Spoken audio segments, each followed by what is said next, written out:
Well, then you can ask them, maybe, is there something like this? Gee, can you think of any negative consequences that this belief might have? You can, well, I think one thing is, that's why there's a number of them. What you can also do is to start asking questions, maybe to deal with this. For example, you can say, well, what does this mean to you? Or, what are the things are like this? Or, what causes this? In other words, if you're at a loss of words for what is initially said there, then you can either meta-model it, or you can start tracking it back further, or something like that. So in other words, till something does spring to mind. And that's a good question, and it's an important strategy to be able to have. Because if somebody says something and it doesn't give you groundwork with which to start from, you might want to have some ways of tracking it to other statements that give you more leverage or more flexibility. Is there any examples of things? Like, for example, what was there one that... Well, someone in my group, 2 people in my group had came about being disorganized. So you gave him that one answer, and then it was like you didn't want to repeat the same thing. So there was one, and then the other person, that was the second thing. By the time it came down my turn to say something, it was like the third thing you could say. And I'm like, okay, think quick. And I was running out of things to say. It's just because you're disorganized. No. That's the problem. That's what it is. It's not that you couldn't think of something to say, it's just that you're so organized that... Right. I was so organized I couldn't possibly imagine you not being organized. Right. But see, that's another one. You could say it's not that you're disorganized, it's just that you're creative with your organization. Write that one down. Yeah, so I'm also curious. I know that, well, a lot of folks typically use NLP in therapeutic situations. I would really like to emphasize other kinds of things that come up in terms of, say, business issues or health issues or that kind of thing. So I'm also curious as to what kind of belief statements or beliefs came up, or did anybody have any around business, doing business, that kind of thing. I think certainly when you are working in a business context, you are going to be brushing up against beliefs in yourself and in other people all the time. And certainly one of the things that I have found in successful business people is that one thing that characterizes all of them is it's not that everybody shares a certain management style or even a particular organizational strategy. One thing they all share is that they believe in themselves and believe in what they're doing. And I think that probably is an important place to start. It's as important as any other thing that you could do in setting up a successful business. So I was curious if any came up around that. It could relate to success. It could relate to kind of things. I kind of have one that if I desire something, then I usually get it. And so if I meet somebody and I know that maybe way down the road that they could get me to other people or what have you, and I kind of logged it in the back of my mind, then something transpires, and I usually end up seeing them more often or what have you, that all of a sudden get what I ultimately want. If you need my help, let me know. If you need to get connected with finance or whatever, let me know. That's an interesting, I think that's a good, interesting general belief. If I want something, I will eventually get it. That doesn't necessarily mean right now or tomorrow. It just means that I take the steps to get it. Yeah. And what I run into a lot is that success is not something that happens to you, it's something that you go out. So the limitation being that success is something that you have to make for yourself, or the limitation being that, well, success is something that just happens to you. I can see either one could create a problem. If you think I have to be a self-made success, and you don't let other people participate in that, or you don't let the environment around you determine some elements of that, then you could get yourself stuck. And on the other hand, if you say, well, success is just something that happens to me, so I don't have to participate in it, that on that environmental logical level that we were talking about could also be kind of a limitation. Does it happen both ways in the situations you deal with, or primarily in one way? I would say the latter. In the type of business that we're in, they're generally comprised of people who go out and make things happen. Uh-huh. And the other kind, of course, is that life is not a lottery. Yeah. Just wait around. So one thing would be, how would you go about then dealing with beliefs that where somebody would say, well, success is something that just happens to you, so I'm just sitting around and waiting, and I'm not going to be doing the things that could promote that. Yeah. Or people saying, well, I have to do something now because if I don't do it right away, then, if I don't personally, grab success by the shoulders and, bring it right to me, then I never have a chance of getting it. So one of the things you could do is, be interesting to see how could you go about sleight of mouthing, shall we say, those beliefs. And the question would be, and here's where I'd also like you to start thinking, what belief do you want to lead to? That's really the question. And before I know exactly how I want to sleight of mouth that, I have to know, well, what is the belief I want them to have? Because that's going to allow me to start to go from my problem belief to some kind of a more empowering, or you could say, could be more empowering, it could be stress reducing, whatever, but the desired belief. What would be an appropriate belief for people to have, for example, in your situation?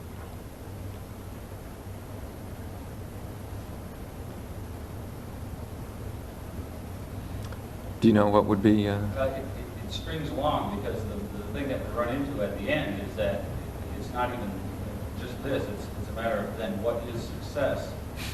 And success then becomes this, it's always one step further than where you are, so I think then you have to ask yourself, well, then what is success and why is that success? And I think then you might come back around to... Yeah, so I hear you could do a lot of stuff there with redefinitions of success. So the belief changes, it would seem to me, would be around what's success, because you could say, well, it doesn't sound to me like you're talking about succeeding. It sounds to me like you're talking about comparing yourself to somebody else. That's not succeeding, that's comparing. And that could be. If somebody's always going, well, I always need to be one step ahead of myself. You could redefine it in saying that's not success. That's just trying to second guess yourself, which, again, could put it into a different frame for people to think about. Yeah? I think it'd be a good idea to find a deep structure definition of what success is. Well, that's an interesting thing, he says, because here, we might as well address this for a moment. We're bringing in the concept of deep structure. So, deep structure, in a meta model, you have surface structure, and then there's a bunch of transitions. You finally get to deep structure.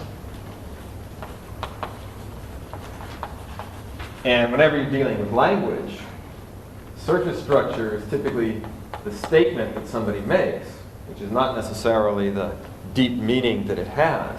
And one of the questions is, how do you track back to what the person really means, in the sense that this is the primary experience that stands for surface structure.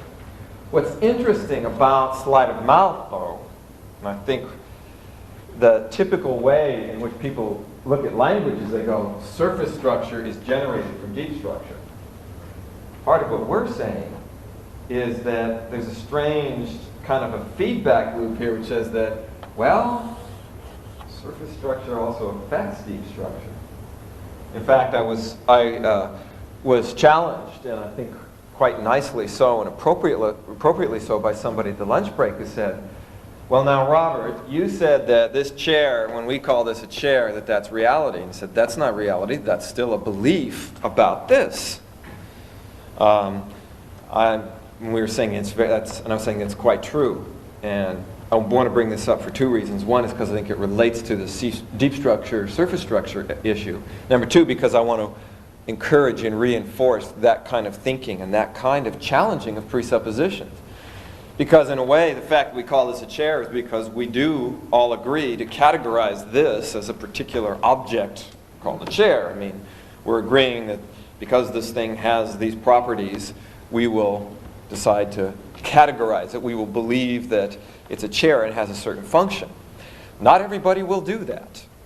For example, I've noticed that in both the behavior of geniuses and of psychotics, certain things like that are challenged. You might very well indeed find somebody redefining this and saying, no, this isn't a chair, this is a spaceship, and actually believe it. And thus, they get a whole different set of experiences when they sit on this sucker, you know, and then you do, you know. I mean, I've seen people like that. So you could redefine this and say, no, this isn't a chair. That's what the whole structure of being a child and pretending is all about. Someone was talking about, there was a young man a couple of years ago when I was in this area, had a lot of problems with math, a lot of problems with fractions. And basically, I ended up with a sleight of mouth that said, because I found out this young fellow could play chess exquisitely and was a wonderful cook and couldn't do fractions. You know, I thought, well, wait a minute. You know the difference between a half a cup and a quarter of a cup, don't you? Yeah, so I said, oh. So see, I don't want you to do fractions. These things are not fractions. They're just number recipes. This is an equation. It's just a recipe of numbers. Now that takes something that is supposedly a real thing in the outside world and it recategorizes it. So this guy went, oh, I see. I mean, all of a sudden, that made it very different. This isn't an equation, a mathematical equation. It's just a recipe in numbers. So, again, that kind of thing where you take a fundamental presupposition like this is a chair and challenge it it can make somebody very creative. Now, of course, you have to balance that creativity with rapport with other people. But certainly that's one of the things that somebody like Albert Einstein did. Albert Einstein said, hey man, everybody has certain presuppositions about what time are. I don't agree with that. Everybody goes, well, of course things happen simultaneously. That's one of the things that Einstein did, is he challenged the whole concept of time because it was based on this presupposition that things can happen, two events can happen simultaneously. And he said, well, that's not really true. Things that we think are simultaneous are not really. So he took this very key, basic, presupposed concept in physics and challenged it and kind of turned around the whole field of physics. So what I want to say is, number one, here, by using, with this child, for example, by using a surface structure, by just going, well, this isn't this, it's that. We used a surface structure that had these incredible ramifications all the way down into a deep structure, which kind of changed the implication. Okay, well, what I meant is when you're challenging this, like you challenge success. One person in our group said, well, looking good. Okay, now looking good. Now we didn't challenge looking good, so we had our own idea of what looking good was. Right. And so we didn't find out all the information we wanted to. Because later on we found out that looking good to this person was with their overall health and a lot of other things attached to it. And isn't reality wonderful? This is the essence of all this stuff. We all have these different meanings for all these different things. And what he's saying is, I see that as being the kind of notion of pacing. In some ways, the fact that we have different definitions for looking good can really be valuable because it allows me that's what allows me to give this person a different perspective. Quite literally, because it means something different to me. I don't get caught in the same deep structure that person does. On the other hand, this is where I think this idea of pacing and leading comes in. Because pacing means that if my definition of this thing is so far away from that person's, if my sight, sounds, feelings that I use to understand that language is so distinct from that other person, I'm now not able to be close enough to their model of the world to pace it so I can lead it on. And on the other hand, if I'm too close to it, and they go, well, you know, if you look good, you have to give up something else, and I go, yeah, you're right. You know, in other words, then I'm too close to it, and I've gotten caught in their whole belief system. So that's the interesting thing, is there's got to be enough distance between your definition and theirs that you can get outside of it so you can move it. But you've also got to share enough. And I think what you're saying is that, in fact, some words are almost too general to be able to start right off with in terms of quote-unquote sleight of mouthing. So, and indeed, when you are working with somebody whether it's a conversation or whether it's an actual piece of work that you're doing with an individual, you want to make sure that you have enough information, that you're in enough rapport and you can pace them enough that you actually do and share at least some basic images and feelings that they have associated with it. So here's where you get the pacing and leading issue. I'd like to say one last thing about the power of the word, so to speak.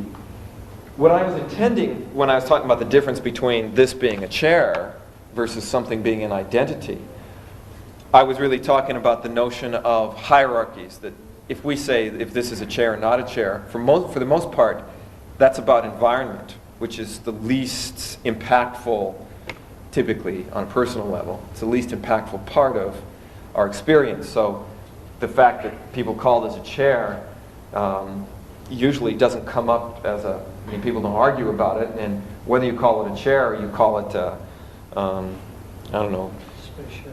Yeah. Bar stool, right. It doesn't really make much difference. We go, so what? Okay, I can change the words. But when it comes down to my identity, if you say, well, Robert, you're a manipulator or you're a charlatan, I mean, one or the other, it doesn't make much difference. Now I got to go, wait a minute, that's those words, now you're talking things that are really important to me. Whether we again call this a chair or not a chair doesn't make that much difference. And that's, now, by the way, and again, in certain situations, that might make quite a difference. And like I said, in the case of a person with psychosis, you start going down, and one of the things that's so interesting about working with folks that are schizophrenic or something is that they don't share some of the real basic level presuppositions that you think everyone else does. Everybody talks about this is a good feeling and this is a bad feeling. This is pleasurable and this is painful. Everybody knows what that means. And that's where it really gets interesting and very, very powerful to work with the belief systems is on those levels, as well as the general identity levels. Also, in the context of something like art, I was reminded of something like Picasso. You could take a bicycle and say, this is a bicycle seat, and this. So, in the context of something like art, I was reminded of something like Picasso. You could take a bicycle and say, this is a bicycle seat, and this is bicycle handlebars, and Picasso would say, no, it isn't. It's actually a bull, Here's the bull's head, and here's the handlebars, or, So, in other words, by challenging basic presuppositions of perception, you also get down into some of those core things where you make certain beliefs based on primary relationships. There are also some very common situations where describing it as a chair or a bar stool might be important in a non-therapeutic context. For instance, if you were writing a technical bulletin or a brochure for instruction, you might want to make a choice having to do with what you call it that's absolutely unrelated to a therapeutic situation. Absolutely. When I was in college, I did a technical drawing and descriptions for water treatment plants. And you really realize if you're trying to tell somebody what something is over the telephone, you can't show them, it really gets interesting. Anyhow, I wanted to make a couple of those comments because I thought it was quite appropriate. In a sense, it makes the work that we're doing here that much more profound to say that really everything, even our basic presuppositions about this is a microphone, is a belief. And therefore, the way in which we categorize and orient to those beliefs can make large impacts in a lot of different areas. How many people, I know right after lunch is a good time to be semi-active, so rather than talk to ears that are listening more to stomachs or things like that, rather have you be doing something so you can be active. How many folks, I'm assuming that most of you just got through one person and would need more time to finish. Okay. So, yes, you need more time. Okay. It looks like everybody needs more time. And in fact, lots more time.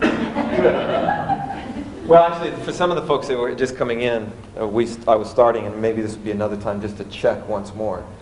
what I'd like to do is to give you another, let's see, what time is it? Well, at least another half an hour to do this exercise that we started, where you do redefining and consequence in order to open up choices. Remember, open up choices, somebody else's belief. And I wanted to make sure, one of the reasons I wanted to meet, just to touch bases before we went into that, was to find out if there were any big problems that you were having, or is it just a matter of just getting back in there and fiddling around? Gave me a real good idea with that chair. And my little boy says to me, I don't want to go to school. I said, no, that's not school. That's learning to drive a spaceship. That's right.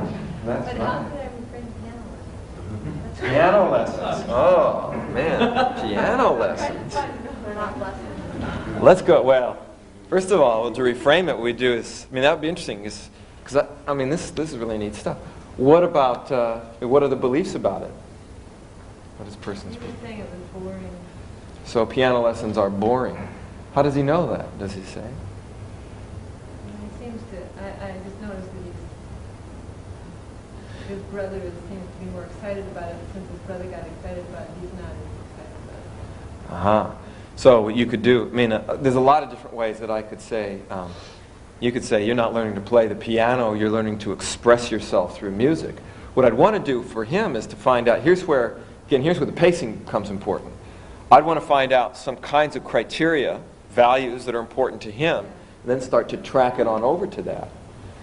Because there's a lot of different ways that we could talk about piano lessons. Piano lessons, I mean, for me, playing the piano was a way of developing dexterity in my fingers, which I could use for a lot of interesting things, which I could use for sports. So it's actually not playing the piano, it's exercising your fingers. It's learning to coordinate your hands.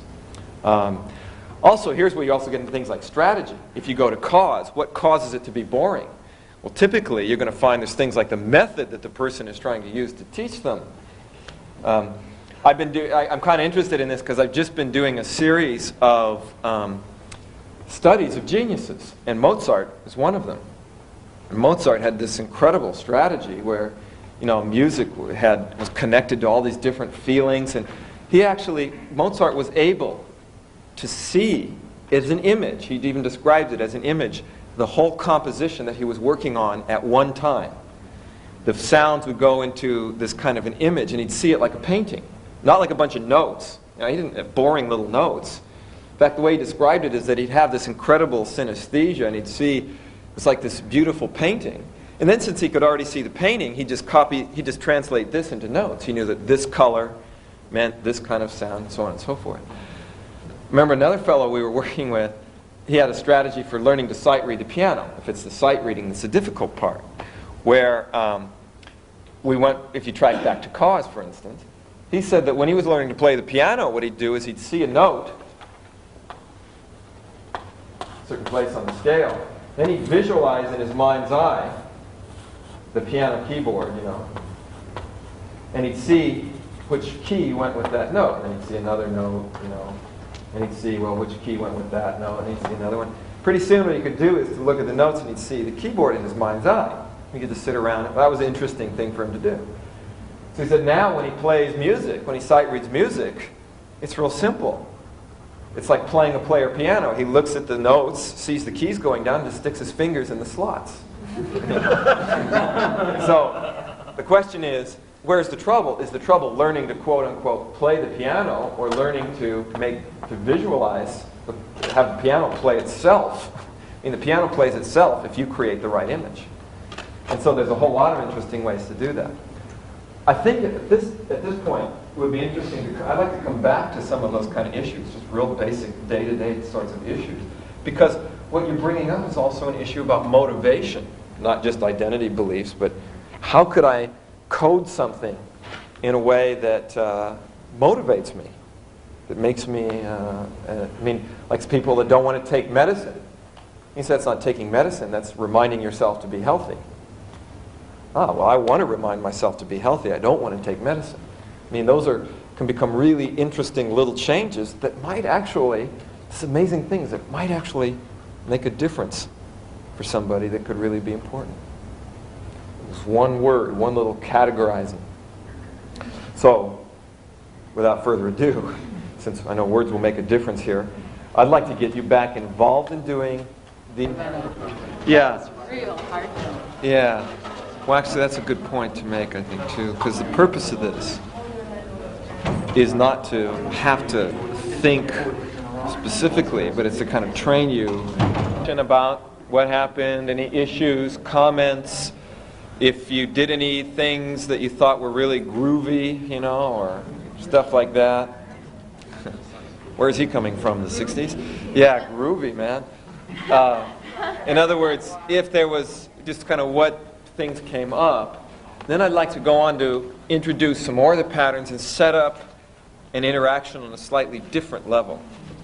So, what kind of questions, comments, issues, revelations? Stuck places? Confusions? We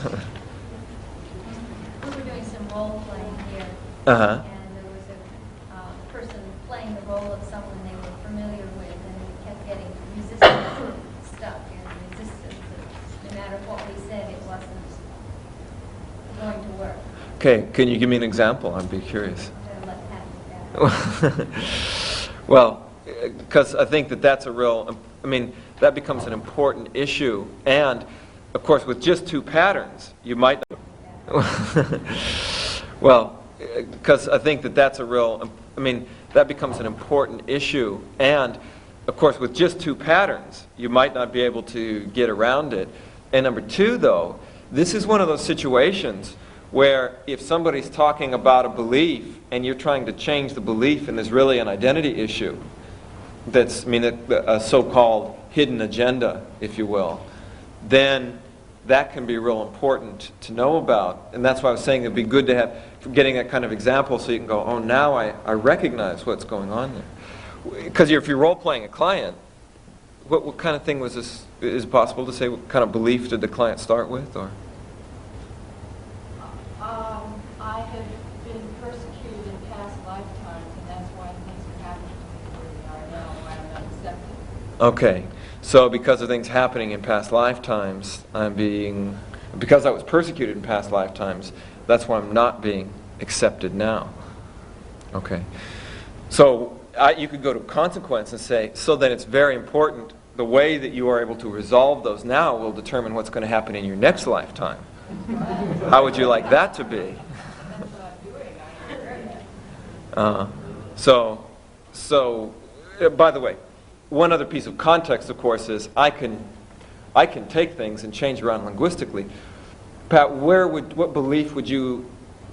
you going with this person? Are they just is it just a conversation, or is this a person so it's this personal friend?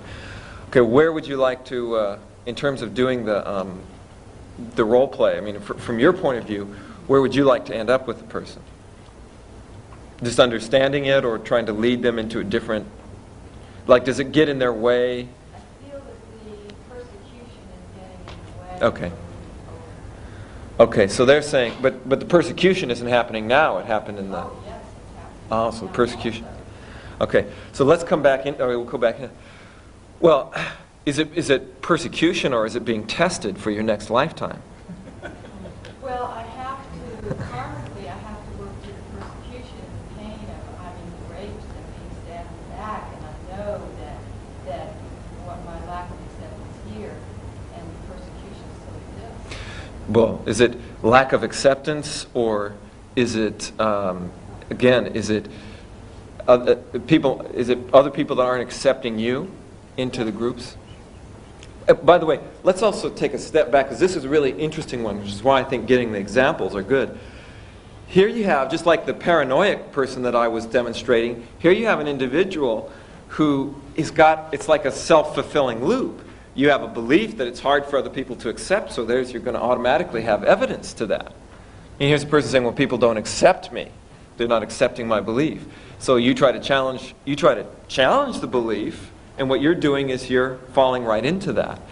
Now this is also, I kind of like to use it as an opportunity to introduce another one of these patterns. And it's called a meta frame. And a metaframe, the interesting thing about a metaframe is that it is a belief that relates to your ongoing communication with the person. So what that means is, it's not just a belief, it's a belief that is about, it also includes what you're doing right here. So for me, I'm not just talking about you being accepted by other people. Whatever I do is an example of this belief as well. For instance, let's say somebody goes, well, since you do NLP, you're manipulating me. I mean, so, and you say, well, no, I wouldn't want to manipulate you. Well, of course you're going to say that you wouldn't want to manipulate me. That's a way of doing it. I mean, I've actually had people say, I feel so good, it makes me not trust it because, so, you're kind of saying, well, how do I, since I'm underneath this belief, how do I know you're not just pacing me?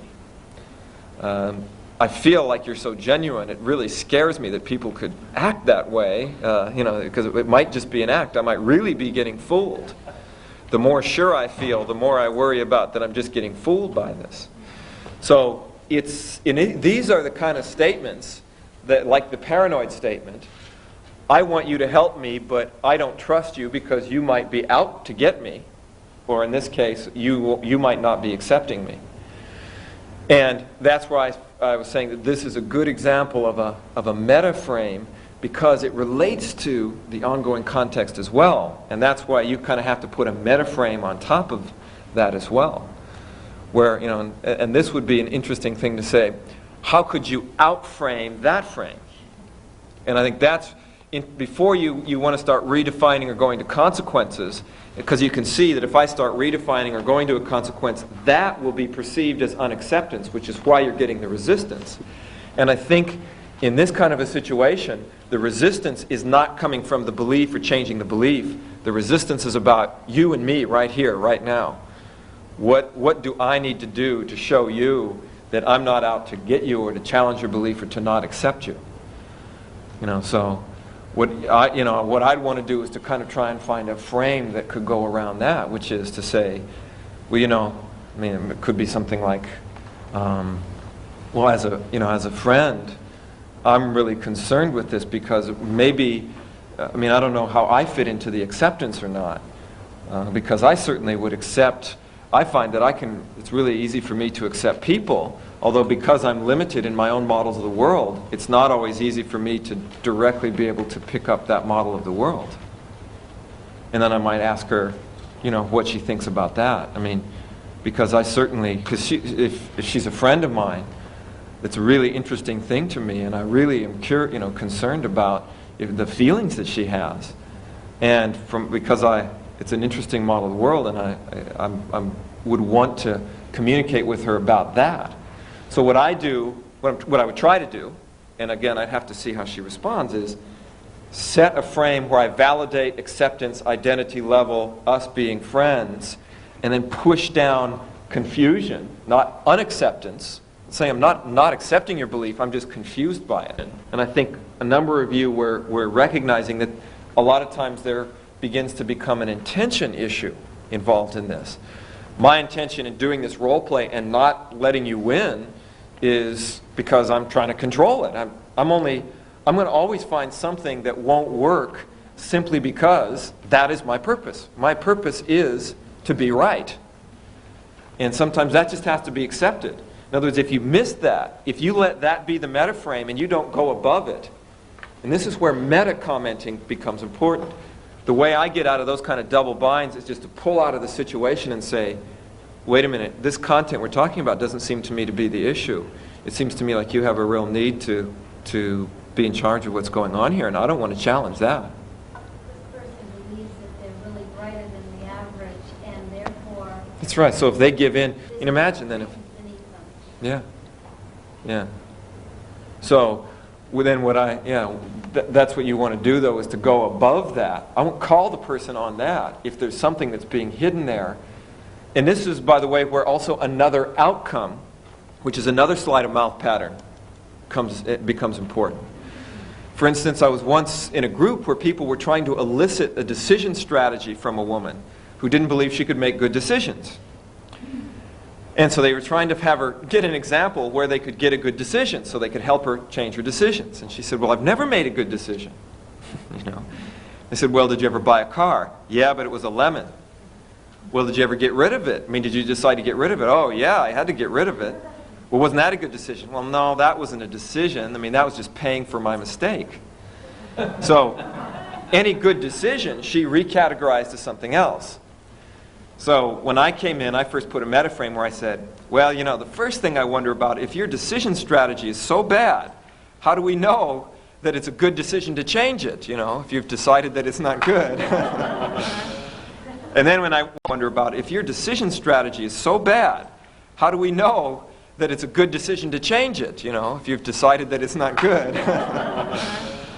And then when they told me all the things, I said, oh, well, I see. The issue here now is not about making decisions. So I mean, what I did is I just said, that's not the outcome. The outcome is really something different, which is how to determine what the situation is leading to. I mean, I just made up something like, instead of making a decision about what to do, how to figure out what the situation was going to lead to ahead of time, so that you know, so it's like, it's not making decisions, it's learning from mistakes or something like that. And she didn't have all the confusion, because she was obviously in all this double binds about decisions and good decisions and bad decisions. And so we just said, oh, that's not even the issue, it's learning from your mistakes. It's about learning, not decision making. Well, it was amazing, you know, the person went right along with it. So that's another modality where you have, so another outcome is number 7 on the definition list. Another outcome involves challenging the relevancy of the belief and switching to another issue altogether. So I say, this issue isn't about past lives. This issue is about who's intelligent or not. Call it, I mean, so you jump up a level. You say, you don't try to challenge the belief itself. In fact, you say, oh, this belief actually seems to me to be irrelevant to what we're talking about. This is the issue. Actually, I was talking with somebody during the break today. We were saying, well, I have trouble getting my daughter to want to go to school. And we actually discovered that really the issue wasn't about getting her to want to go to school. It was about them communicating in general. And that's where that magic of jumping up the level and saying, wait a minute, this isn't a belief issue, this is an identity issue, or this isn't about what you're capable of, this is about what you believe. That can make life so much easier for you, so that you're not banging your head against the wall. I'll give you a real simple example. I developed this NLP spelling strategy thing that people use a lot, and it's a very powerful strategy. However, you run into the same issue here. If I teach a kid to spell a word frontwards and backwards, does that mean that they know how to spell yet? No, they just spelled a word frontwards and backwards. What do I have to do to get them to realize, oh, I'm capable of spelling? I've learned how to learn. Now, even if somebody's capable of spelling, then you get the other belief issues and identity issues. For example, I remember working with a fellow who actually has been a couple times that this comes up. One was in Atlanta with a person who was having all kinds of trouble trying to visualize the words. And what you find is it wasn't about could he visualize the words or spell. In fact, this person who was a very successful businessman but couldn't spell. Very successful. Yeah. What happened was he had a picture up there of his 3rd grade teacher. And it basically, the belief was something akin to, if I finally learn to spell after all these years, I'll finally be giving in to that son of a bitch that I vowed I'd never give into. That's called beliefs and identities. That's not about spelling. Remember somebody, you know, I had him spelling frontwards and backwards, and he goes, oh, well, yes, now I know that I can spell, but I'd really rather not become a stiff and sensitive person. What does that have to do with spelling, you know? And it turns out, you know, again, 4th grade teacher, again, person that was his model for what a good speller was this individual who was normally a nice guy, except when it came to spelling. And then he became very rigid and insensitive to the feelings of this 4th grader, who the person was now in his 30s, but he had equated somehow that spelling must have been what made this person do that. And so here's where you get you can bang your head against the wall for a long time trying to force somebody to violate their own personal integrity by learning to spell. Or you can go, wait a minute, let's jump a couple levels here and check identity issues. The same thing with the sleight of mouth. When you find yourself going around in circles and the person is not responding, that can also be a tip-off. There's another agenda here, and that agenda might be on a higher level. And I think that that's the place I would go with this person. I'd drop the whole issue about past lives and persecution at this point and go to identity. I remember Joe Yeager, a person that we know who's very good intuitively with sleight of mouth. He once had a person who believed that he was being persecuted. He worked in a particular warehouse. And for example, he knew that people lined up the boxes so that all the lines, there were lines on the boxes, they all pointed at him, it was very, talk about reality and things, So these lines, he knew, all the lines pointed at him, so he was being persecuted. And Joe came to him and said, I thought you were a religious person. Out of the blue. I said, I am, what are you talking about? He says, well, didn't you ever read Job? He says, yeah. He says, what does that have to do with it? He says, well, how do you know that you're not just being tested by God? Like Job was, to test your own faith. That people are doing this, and, if they're setting this up, how are you going to deal with it? How should you deal with this fact that people are persecuting you? Should you be mad at it and fight against it and angry about it? Or should you learn something from it, accept it, and go to a higher level in your own response to it? So, and it was really interesting. He said he turned out just by pacing and leading this and reframing it as being not persecution, but the person was being tested. How would God want you to react? Would he want you to be paranoid about it? Or would he want you to be forgiving and understanding about it?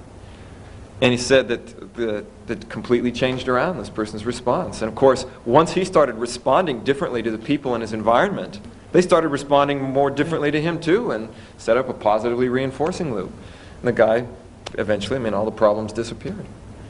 So, again, these levels, if one thing you can understand about sleight of mouth and human behavior is these logical levels can really make a difference. If you get stuck on one level, shift, go to another one. Good point, good issues. And I guess, again, what I would do in that situation is I'd step back, comment on the relationship itself. Say, this is what seems to me. I feel unaccepted by what you just said. Sort of. Let's also come back to that one as we introduce some of the other patterns. Any other interesting things? Yeah. You just brought up one. This feels so good. I'm suspicious of it. Right. How do you respond to that? Well, here, of course, what you want to do is, in this case, you might want to get some of the rest of the belief statement. What would happen? What makes you suspicious? Is it that feeling good is going to cause something bad to happen? Is it that feeling good, every time I feel good, I'm fooled by it? That I can't trust my own feelings. So what I'd want to do is to first fill out the rest of the belief. What makes you suspicious about feeling good? Because they might say, well, because every time I feel good, something bad happens afterwards. Or they can say, because, what? sorry, yeah.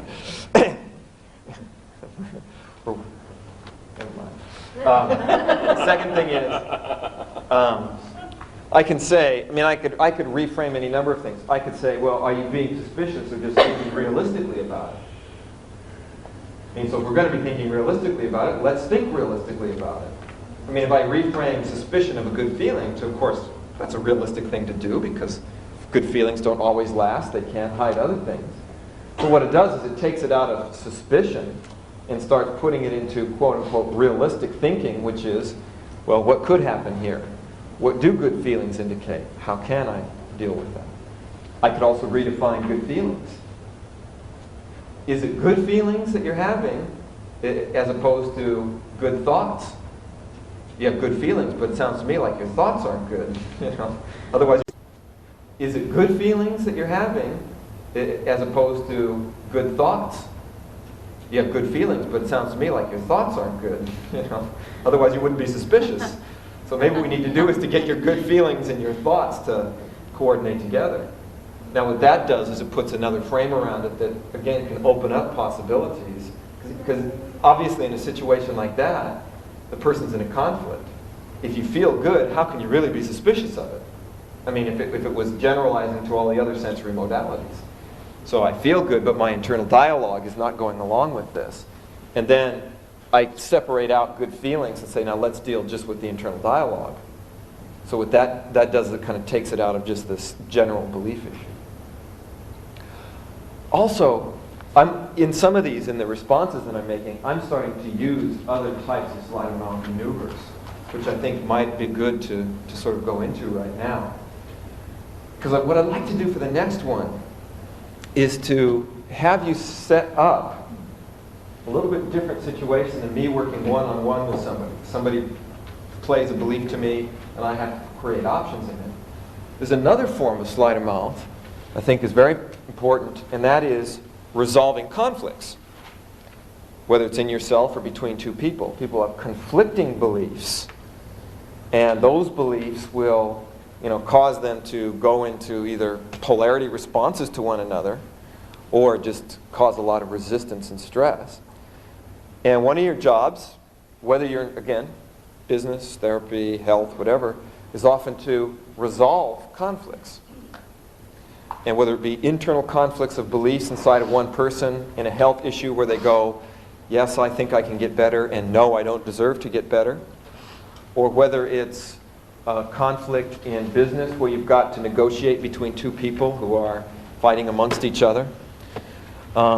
That being able to use sleight of mouth to set verbal frames to resolve conflicts is as important as stretching beliefs or creating more options in beliefs. So what I'm going to do is this. I'm going to present 4 new patterns, and what we're going to do is get into groups of 3s.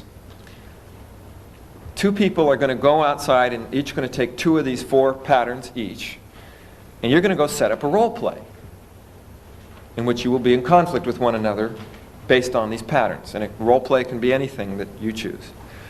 Then I'm going to have the 3rd person who's staying in here, I'm going to have you stay in, and I'm going to teach you 2 other patterns.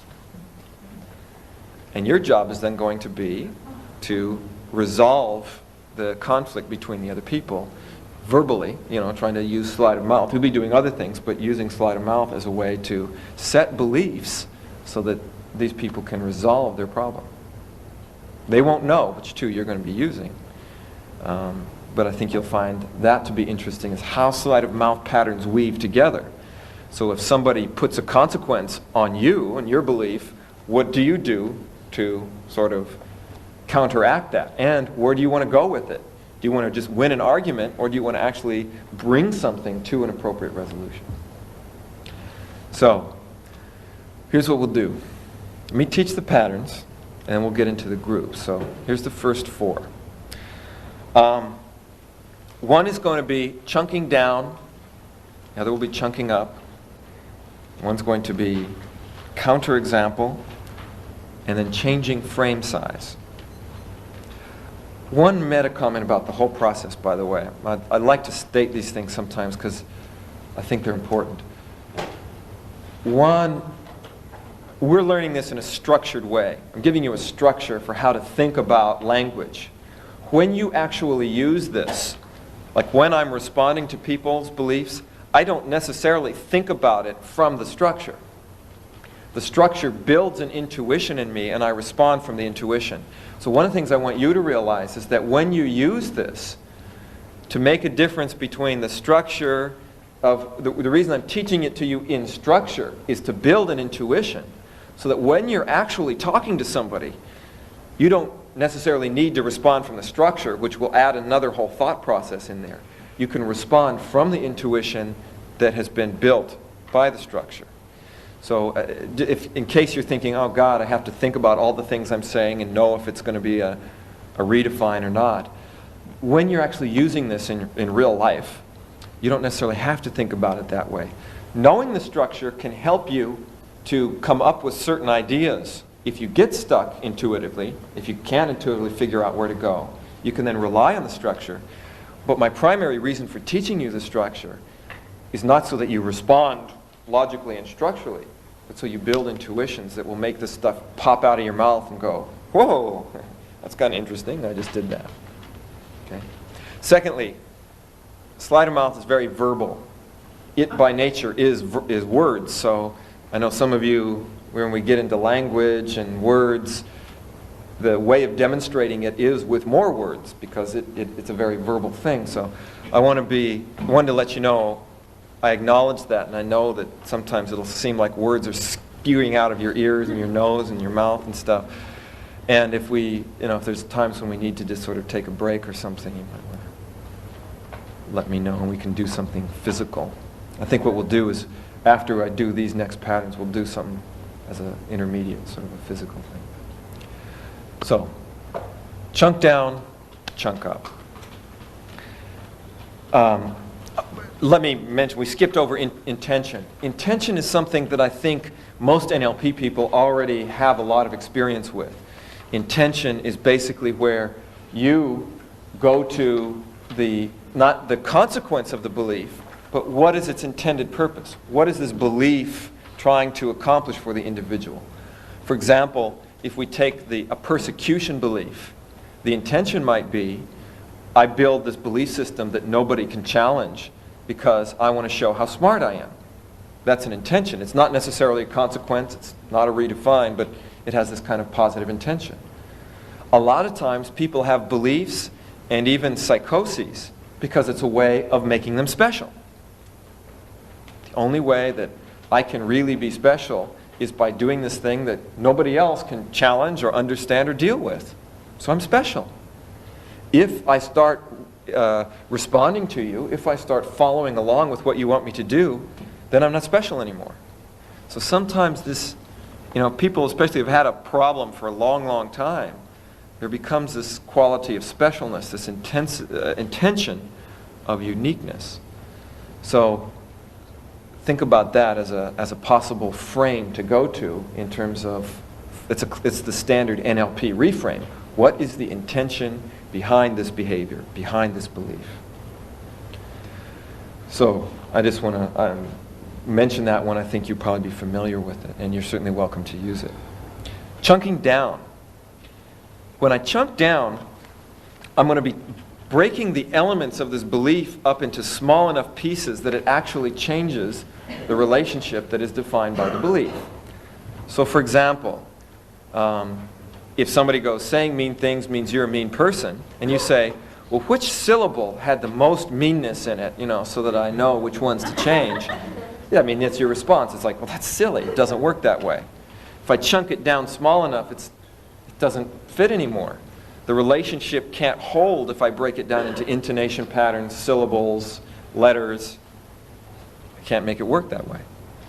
So that's what chunking down does. It allows you you take the basic relationship, and if you break it into small enough pieces, the relationship doesn't hold.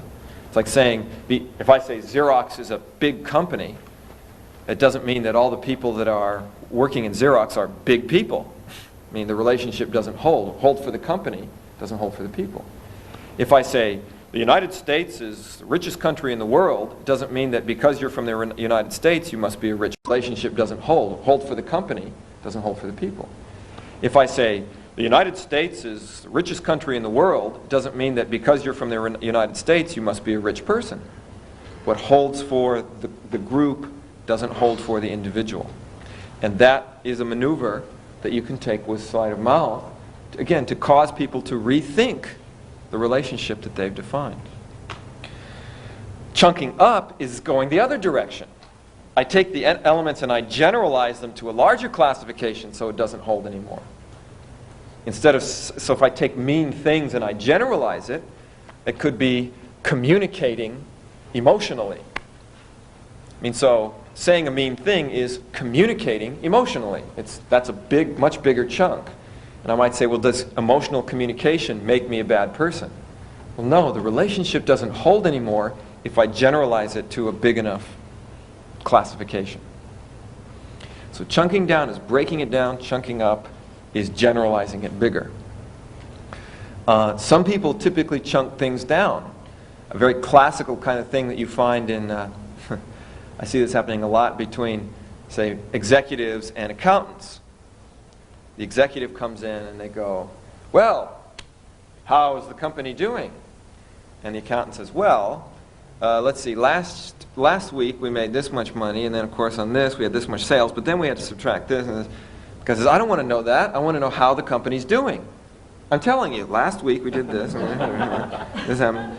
Because the accountant's job is to chunk down, and the other person's trying to get the big chunk. He wants the general elements, and the other person's giving him the specific pieces.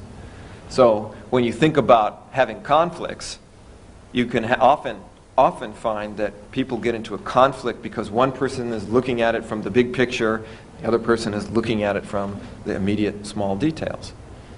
Think about classic addictive behaviors. I need this because it's going to make me feel good in the short term, but in the long term the big picture, I won't feel good about myself. So which one do I do? If I give in and I don't have this drink now, then I'm going to feel bad. But if I do have the drink in the longer term, I'm going to feel bad. It's a matter of chunking. So chunking up, chunking down will change the implication of a belief. Let's go through some of the examples sort of quickly to build the intuition about it. I can't do X because I've never done it before. Chunking down would be to say, how many minutes or incidents of not doing something creates how much incapability? Creates what? How much incapability? This person says, I can't do it because I haven't done it before. Well, how many minutes of not doing it is worth how much capability? Well, it doesn't break down minute by minute or element by element that way. The person can only perceive it in the general. If I was going to chunk up, I could take not having done it before and say, well, that's just a member of a class of not getting successful feedback. So I generalize not doing it to not getting successful feedback. It's a bigger chunk. So I go, is lack of successful feedback always proof of impossibility? I take I can't do something and generalize it to impossible. So again, on that level, the person will say, no, I guess lack of successful feedback doesn't always prove that something's impossible. And so what I've done is to generalize their belief statement to a point that they kind of have to challenge it themselves. If I care about others, they'll take advantage of me, and I want to chunk that down, I can say, well, if you only partially care about somebody else, which part of you do they take advantage of? And it's like, well, it doesn't quite hold that way. I mean, or again, you'll notice it starts to cause you to think about the whole relationship differently. I can chunk it up. Do people always get hurt when they feel for others?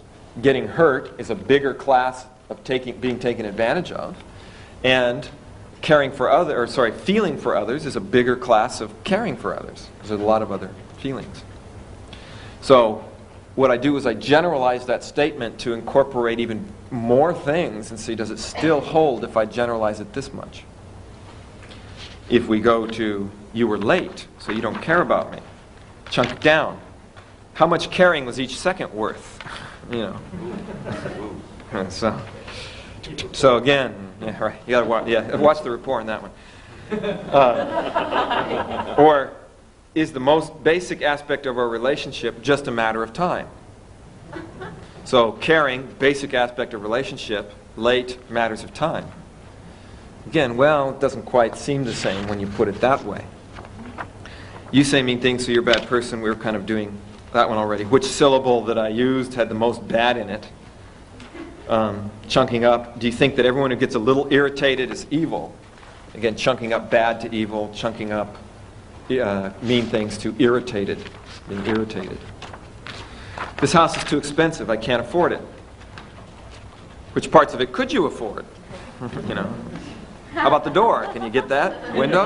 We got about half of it that you can afford now. We can borrow the rest.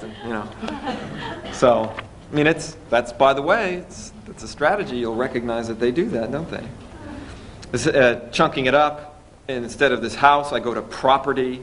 And instead of not being able to afford, I go to big investment. So property is a big investment. I'm chunking it up to bigger categories.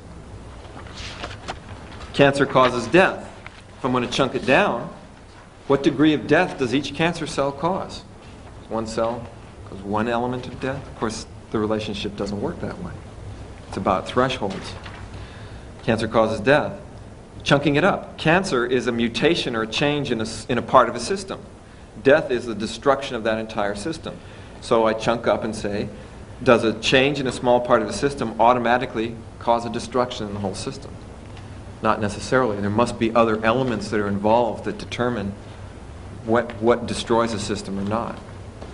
So again, here we see how these chunking up and chunking down, again, the goal of it is not necessarily, if you're working with somebody, is not necessarily to beat them or change their belief. It's to start getting them to think about it.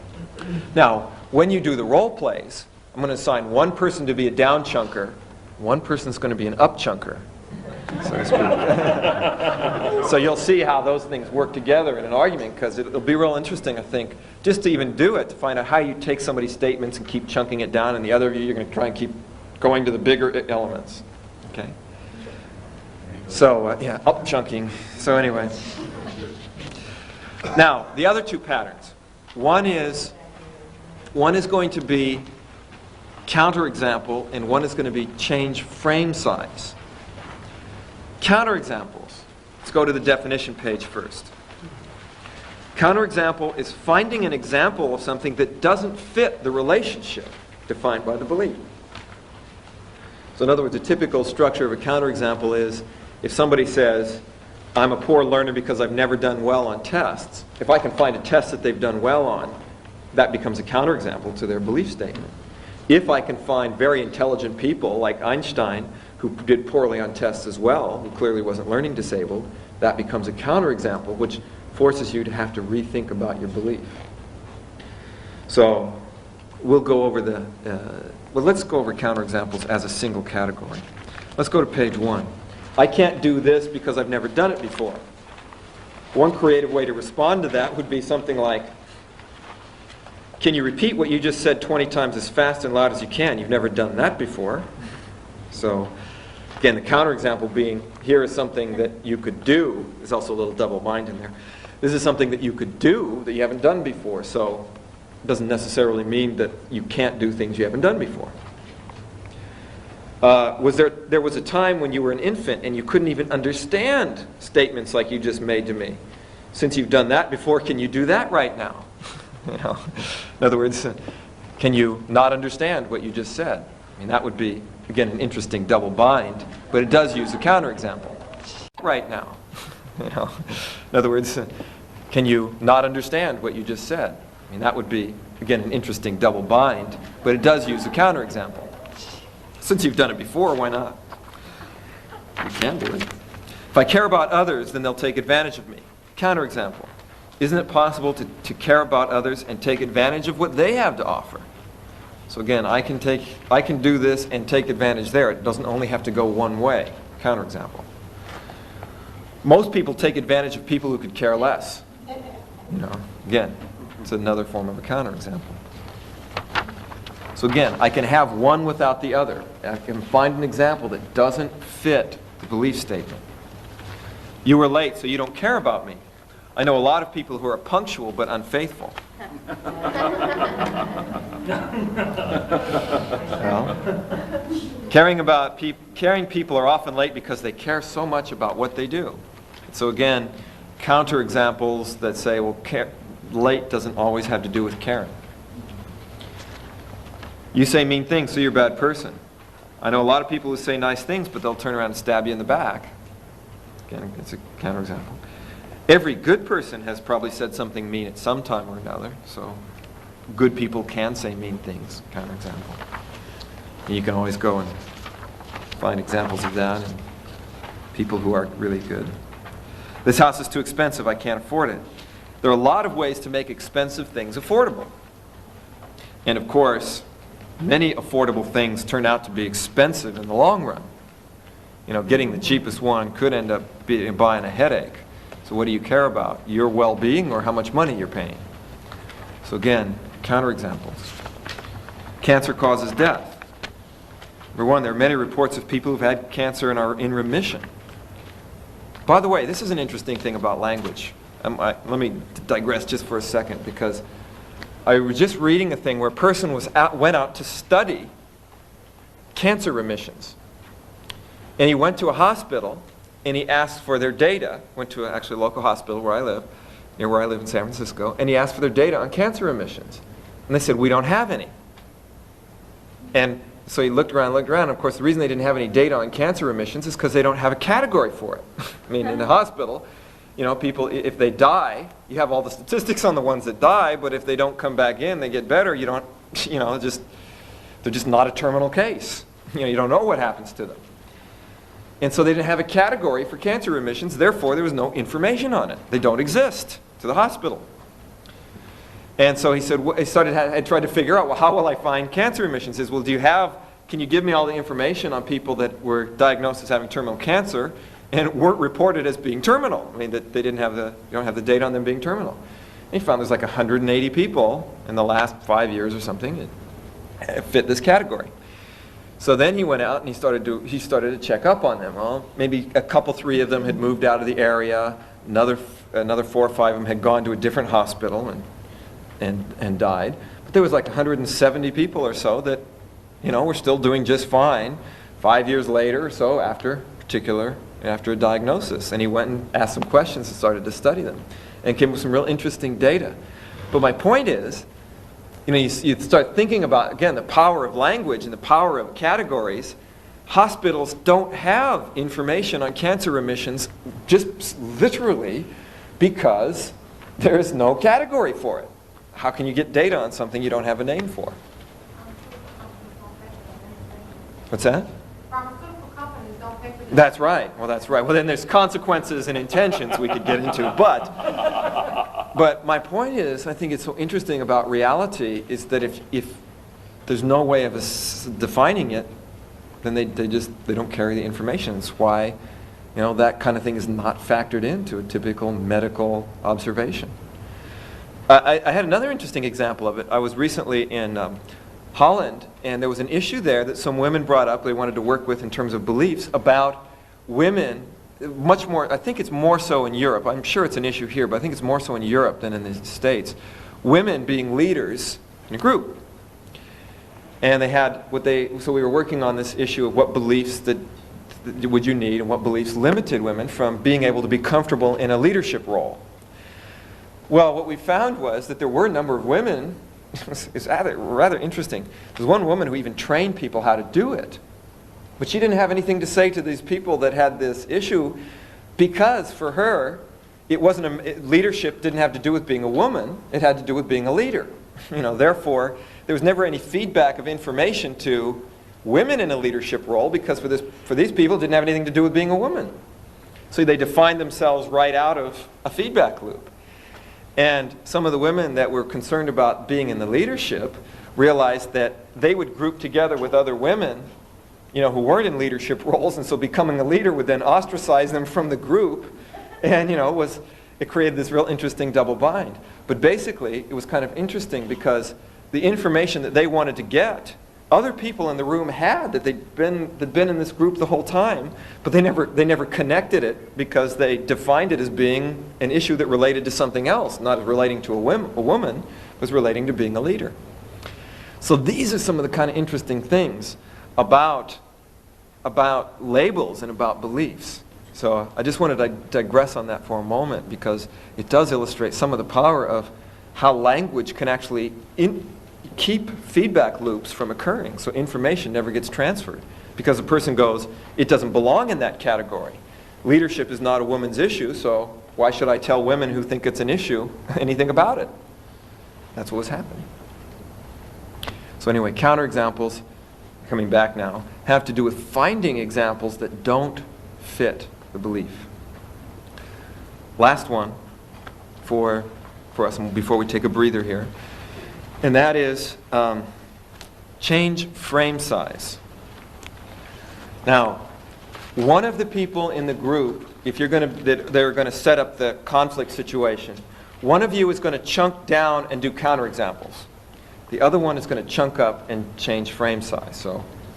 And that you'll see these two things kind of go together. Change frame size has to do with Let's go start with the definition here.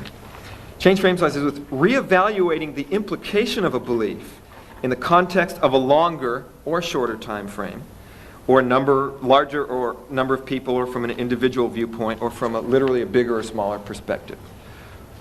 When I was giving the Bandler example of saying, well, what good is it going to do to move this thing out of my way? The person will just do something else. I was going to an immediate time frame. If you said, okay, well, let's go and talk to the person and find out what their intention is and why they're persecuting you, I go, great, a lot of good that's going to do. Here's where I go to the immediate time frame. I say, a lot of good that's going to do, because I've got this thing I'm going to trip over now, and you're talking about taking care of something in the future, and my life's in immediate danger.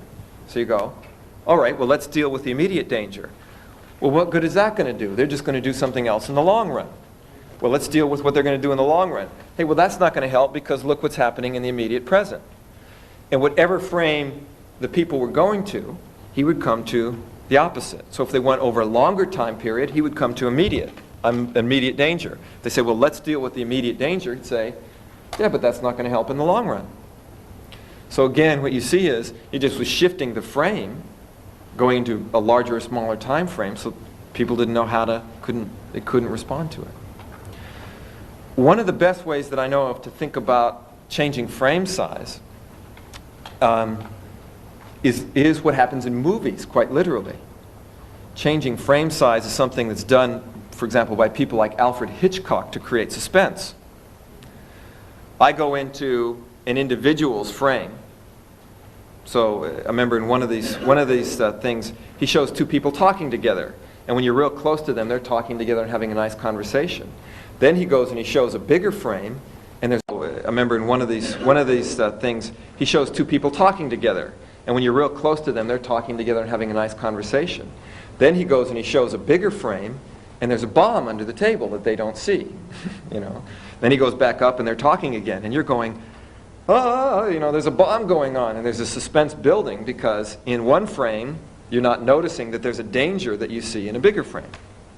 So that's literally physically changing a frame size in a movie. Another good one is from the movie Cabaret. How many people saw Cabaret? There's one scene in the movie where it shows a young blonde kid, and he's singing in this tenor, voice, very pretty song. And they start panning back. You sort of get a feeling it's kind of a nice thing. They start panning back, and you see that this kid's wearing a Nazi uniform. So it kind of literally changes your perspective on what's happening. Then they go back even farther, and not only is he wearing a Nazi uniform, he's singing in front of a big Nazi rally. And this literally takes this frame and puts it under a completely different point of view, which totally changes the implications of what's going on from the first perspective.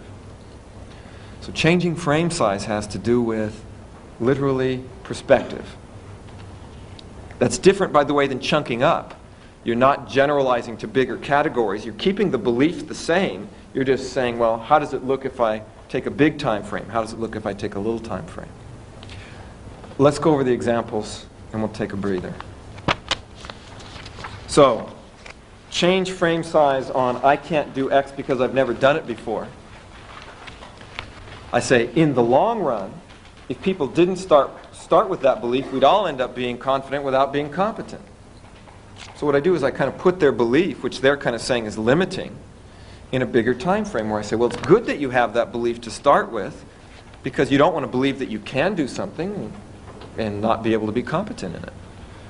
So I put it into a bigger perspective. By the way, putting it into a bigger perspective, then you'll notice it also frames it as being a start as opposed to the end. So putting it in a bigger perspective allows me to perceive this as being the beginning of a process, not the end of a process. By the way, well, there's other things that we can do, but I think they come up in some of the other things. Yeah, pacing and leading. Remember, all sleight of mouth things are going to work best if you pace first. If you present it as a challenge, it'll be perceived as a challenge. If you pace and lead with it, it will shift someone's perspective. That's your goal. Change frame size on, if I cared about others, they'll take advantage of me. Well, you don't care long enough to find out what the advantages of caring are. So again, maybe if you cared over a long enough time, it would turn around the other way. Or, If everyone thought that way, who'd care? So I take number of people. This is not chunking up, notice. I'm not chunking up caring to being concerned with people's feelings. I'm saying if enough people had that, or if you had it over a long enough time, it would change its implication. You were late, so you don't care about me. Better late than never. So, putting it in a bigger frame. Or you can say, well, in the larger scope of our relationship, a few minutes is just a grain of sand. You know, perceiving it from a bigger picture, different frame size. You say mean things, so you're a bad person. It may seem bad now, but in the long run, it's going to be better off for them. Again, bigger time frame. This house is too expensive, I can't afford it. It may seem like a lot now, but when you compare it to what it will be worth 10 years, in 10 years, it's a steal. So again, I change the frame. If I compare its cost over a larger level time, well, it doesn't seem so bad. Cancer causes death. Is that a belief that you'd like your daughter to have? And that's an interesting thing of putting it into a very immediate frame. And you can do that. Again, that's one that's really interesting to do with a lot of these. It's to say, somebody says, well, I can't do this because I've never done it before. You can say, well, is that the belief that you want to pass on to your children? Well, all of a sudden it puts that belief into a very different framework. The other way of changing frame size on this is, instead of going to an immediate small individual level, I can go to a general level and say, well, if everybody had that belief, we'd never find the cure for it. So again, putting it into a different frame. Now, what I'd like to have you do for a moment is to clear your minds, clear your bodies, and we're going to take a break here. And what I'd like to do is, before I do any talking about setting the assignment up or anything, is to allow you to do something that has nothing to do with language or logic. For the next, we're going to just take a break. And during that break, though, what I'd like to kind of have you do is to go outside, or out in the lobby or something. What I'd like you to do is just to pay attention to something that is, go out and notice at least 3 things in each of your senses that is other than verbal and that is pleasant. So, for example, your task would be just to go out and see things that don't have anything to do with language, of just connecting with sensory experience. Notice, for example, maybe the way that the sun casts a shadow somewhere that pleases you. Go out and listen for something, and just doesn't have anything to do with words, but maybe birds or just the noise of a group down the hall that kind of sounds like people. Yes. Or maybe just your own breathing. And then feel things that have nothing to do with words or logic or anything, but maybe just notice the way that your feet touch the ground, or notice how when you walk outside the door the temperature shifts in a unique or a more comforting way. So all you have to do is to be not verbal, which means tune your senses to something, especially something that's kind of pleasurable for you. And be back in, what do you think you need so that all the cobwebs are gone? 10 minutes? One of the things I thought I'd do is I made some little visual representations up here that I'll explain and relate to the sleight of mouth. But I think that sometimes just having a little picture of things can help you to, especially something that's so verbal, can help you to get at least a metaphor for it. So one of the things that, let's go over the chunk down and chunk up first. In the chunk down, what you have in these pictures are, a person goes, this house is too expensive. So I'm showing, here's the first part, there's a house and there's all this money. When you chunk it down, you say, well, the tree's only this much money, and the door's only that much money, and the window's only that much money. And when you perceive it in smaller pieces, it becomes different. I remember a good example from a guy who was, he used to sell people pots and pans, aluminum ware. He's one of these real famous salespeople. And what you had to do was you had to buy this whole set, and he'd go around and try and sell these sets of aluminum ware to people. And a lot of times he'd get objection. It was during the Depression. He'd get into objections, and people go, oh, that's too expensive. one of the things that he used to do is he'd say, do you go out to eat? Person would say, yeah, lunch. He said, well, do you leave a tip for the waitress? Cleans up your dishes, yeah. How much do you leave? Quarter? Okay. Does your wife clean up for you after, just make your meals and clean up for you afterwards? After you eat? Yeah. Do you ever leave her a tip? Well, I don't know, he says, well, imagine, how long would it take you to pay for this if you just left her a quarter tip for every meal?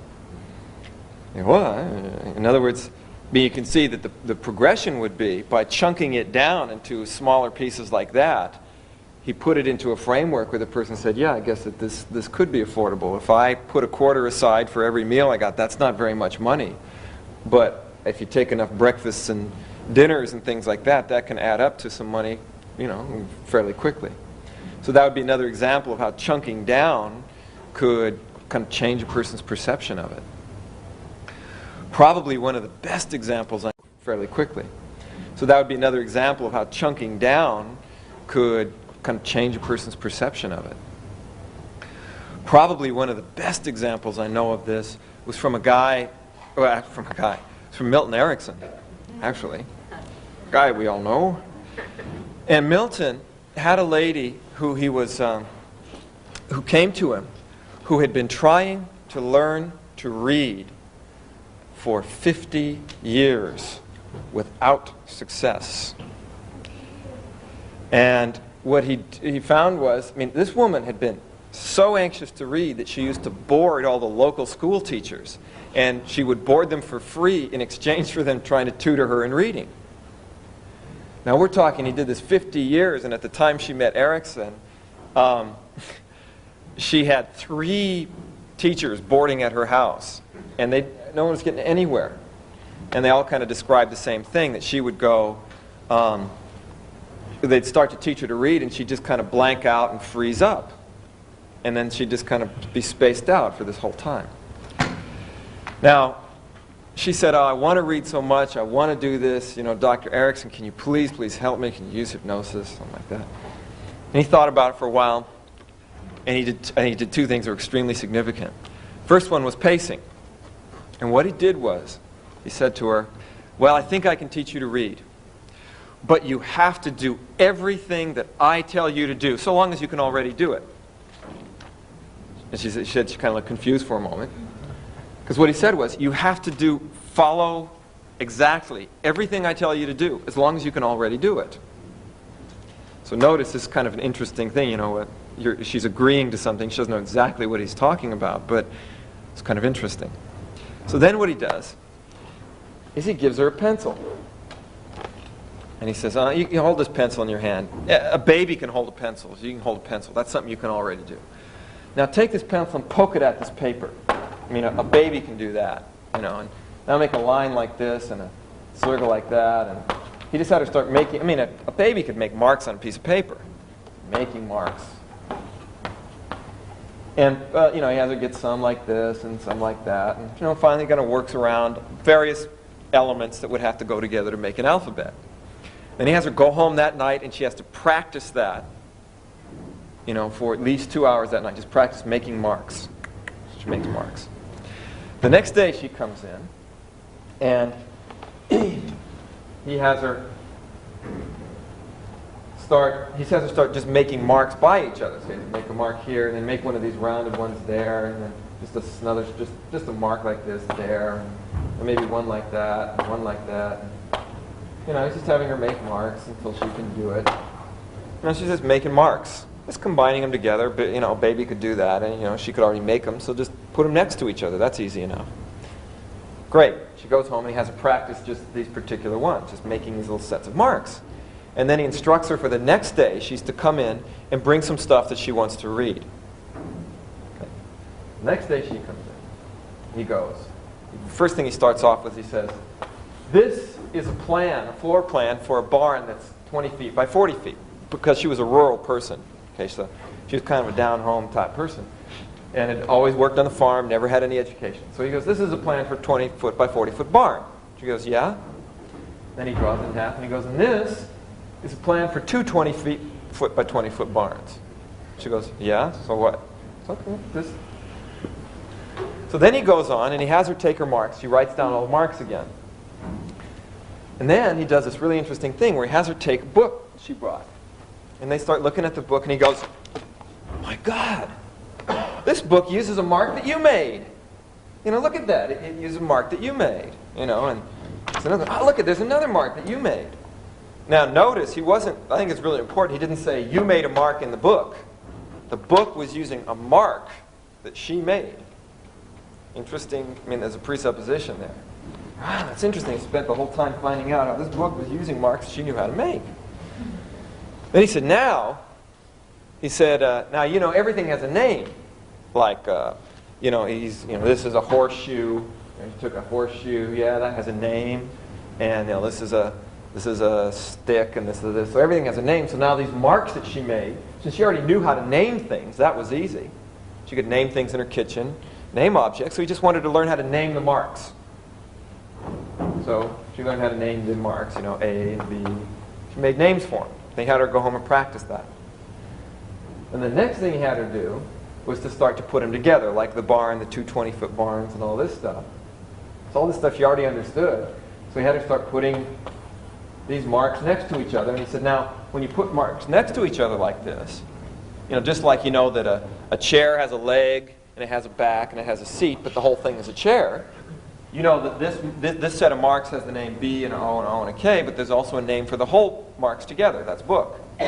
So he had her take some marks, and she already do that. She knew how to name things. So he had her go and take, and she named all these marks. And then the final thing he did was then he had her start writing down some of these things. So he had her he wrote down one here, and one here, and one here. And she's having her write all this stuff down. One here, one here, something like that. Then he had her name them all in a row. And so it was like, "Get going, Ma," and "Get grub," or something.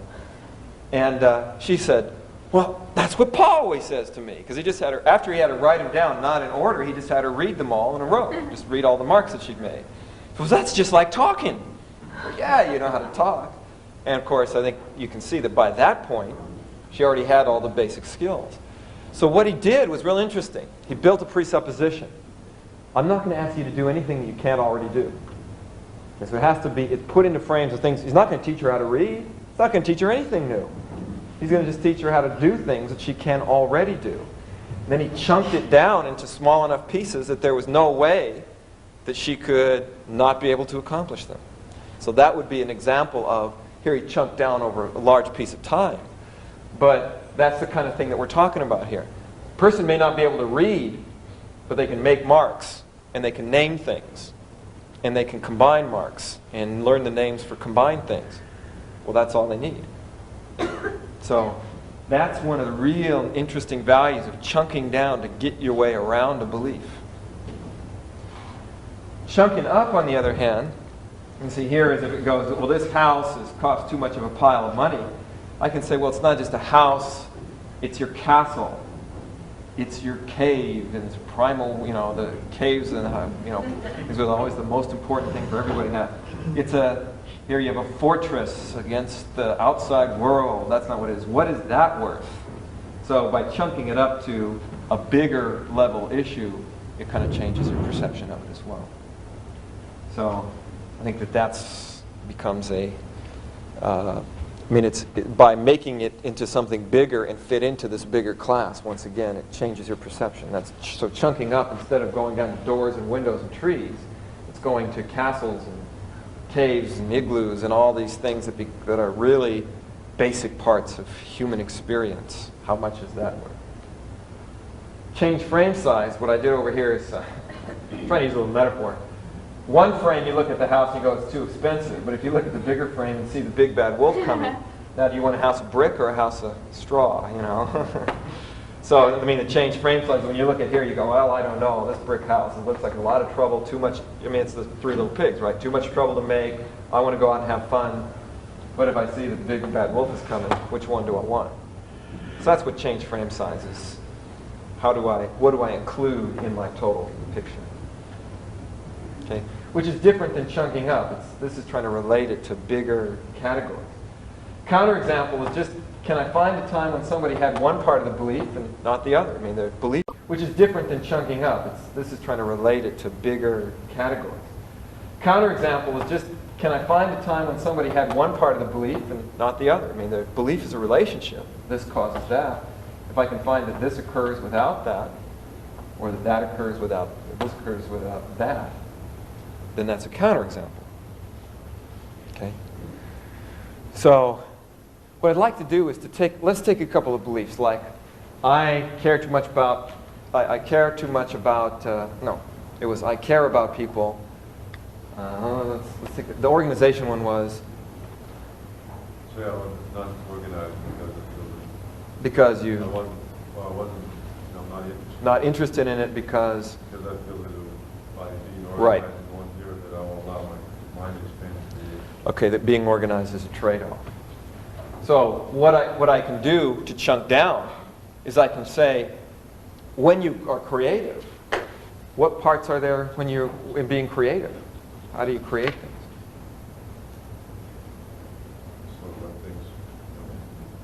So you kind of you organize them in such a way that they can begin to come in the right place. Do they have to come in the right place? When they come in, I guess I do try them in different ways. Okay. So one of the things I can do is to say, well, wait a minute, is when he talks about being creative, I can chunk down creativity into letting things come in, try them in different ways, finding the ones that work the best. Now, guess what I can do? I can say, well, isn't that the same thing you do with organizing? You have to get the information in, you have to try it out in different ways and find the one that works the best. So if I chunk them down, they're both the same thing. So all you have to do is be a creative organizer. And in the same way that you organize your creativity. So that would be a way of chunking it down to actually say, well, if I chunk it into its smaller pieces, it's something that you're actually doing. If I take something like spelling, it's one of the things we do is I don't want you to spell the word. All I want you to do is see if you can make a picture of it in your mind. Can you do that? Yeah, I can make a picture of it in my mind. Can you read off the letters? Yeah. Well, that's not spelling. That's making a picture of it in your mind and reading off the letters. You've chunked it down into two elements that are not so difficult as spelling. If we chunk this up, where you said, well, I can't trade off, there's a trade-off between being creative and organizing. I would chunk organization up to something like, I could say, well, if your experience doesn't have a structure, how can you possibly function in the world?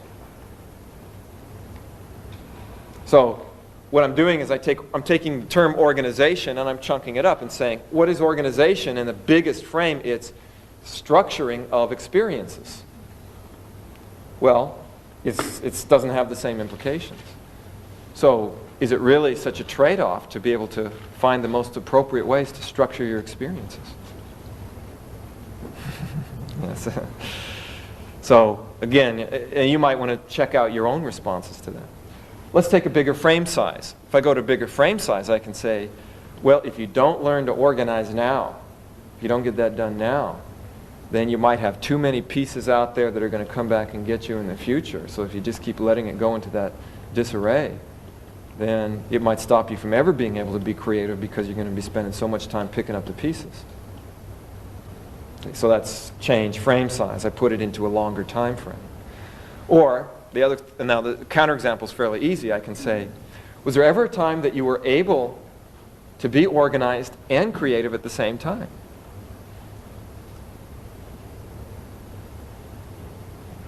So they don't necessarily go as a trade-off to each other. Is it possible for you to even be creative without being organized? Would you be creative if you couldn't organize the information after it came in? Could you?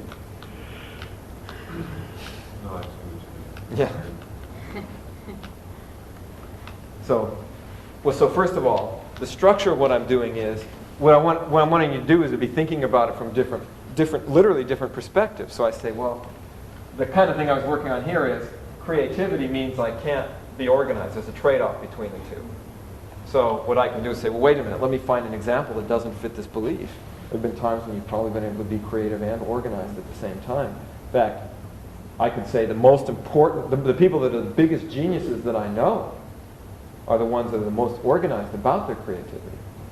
So again, I can go to a counterexample that this is not necessarily so. I'm going to chunk our time down here. Let me take a minute. I want to find out how you're doing. Like I said, in doing the sleight of mouth, because these are categories and strategies that I personally think are really powerful and can open up a lot of things for you, I want to make sure that we spend the time for you to get a quality learning of them. Let me also find out, with all these various things that we've been doing so far, where are you at with them? Someone was saying, well, I kind of lost it around the chunk down, so on and so forth. What are the areas, if you kind of take a moment and look back at the whole day so far, where we've done redefining, we've done consequences, we've chunking down, chunking up, change of frame size, counterexample. Where are the clear spots and the foggy spots? It's all clear until I drew the pictures. Okay, good. That's easy. It was real clear up until we started talking about chunk down, chunk. Okay, so chunk down, chunk up. How about everybody else? Was it chunk down, chunk? Clarity on consequences. Consequences is something you'd like. I'd like more on intention. On intention. Okay. Let me ask you for this then. Here's what I'd like you to do tonight. Tomorrow morning, I'd like to come in and do just some demonstrations of taking beliefs. And what I'll do is, I know someone else brought up a very important issue where he said, well, in going over the examples, and I think this is very important for everybody, is said I kind of wasn't easy for me to put myself in the position of saying those things and feel like it was realistic to me. In other words, some of it seemed maybe too harsh. As it was like an identity thing. I don't know if I'd want to let that into my identity. And I do believe that these things can be done in a way that is very positive and validating, and it doesn't have to be, I mean, in a sense here, I'm not trying to challenge you and saying this thing isn't wrong. We're kind of, that this organization thing is wrong. We're kind of trying to come at it from different angles and say, well, what happens if you think of it this way? And open up some space in there. Also, as we begin to put them together in a format where you can sort of see, well, how do they function together organically as opposed to this pattern to this and that pattern to that. I think that that's going to be kind of important. So I'd like to ask you, if you would tonight, to think of what is some kind of a belief that you would like to see how this works with. And it could be a challenging belief. It could be one of your own. It could be one that you deal with that is a very common one that comes up all the time in your work. Another thing you can do is to maybe look at the newspapers. See if you can find beliefs or interesting things that are happening. Remember, I found a lot of this kind of stuff going on at the Ollie North trial. You know, Mr. North, didn't you act without integrity? I was only trying to save people's lives. Didn't act without integrity to protect people that needed protection. Well, were you trying to protect other people, or were you just trying to cover your own ass? You know. Well, in other words, the reason that the thing was going on primarily in that, what would you call it? That it's not a trial, but in that inquiry, whatever, is sleight of mouth. If he could justify what he did, if he could put it in the right frame, it made him look good, and they were trying to make it look bad. They could chunk up. What Mr. is sleight of mouth. If he could justify what he did, if he could put it in the right frame, it made him look good. And they were trying to make it look bad. They could chunk up. Well, Mr. North, if everybody did the kind of things that you were doing, what kind of a government structure would we have? You know, so chunk it up, generalize it to bigger frames and that kind of thing. And I think one of the things you're going to find is that another strategy, at least I'd like you to consider, is finding where it does occur naturally. Because I will claim that what made Oliver North successful was an intuitive use of sleight of mouth. I was over in Europe. There was an interesting thing going on with the Barbie trial. You know, the Klaus Barbie, the Nazi that they were having on trial, and it was like, well, is Barbie on trial or is the French judicial system on trial? Are you going to chunk up or are you going to chunk down? What if we treated everybody in the way that we're treating this person? Yes, but look at what he did in the past to all those people. What kind of justice are we going to have? All these different frames. The reality of it shifts depending upon the frame that you use. And I think that one of the things I'm suggesting is find out. People use this all the time. Talking about jokes, so to speak. How do you use sleight of mouth? Okay, we're changing frame size here going. We look at what we're doing in the larger scope of time. They're trying to lock the door, so. But I'd like you to consider how jokes use sleight of mouth. Part of what happens is you change the frame size on something that looks funny in that context.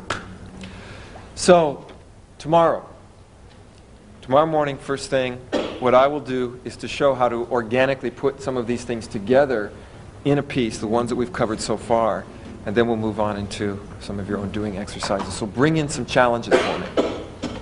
I get good when I get challenged. When we start getting some things going, I like to have a little bit of action happening here. So, and if I can't do it, then it's only an indication of where we might go to refine it.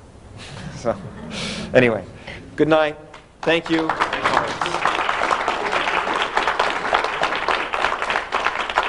Thank you. That's sweet.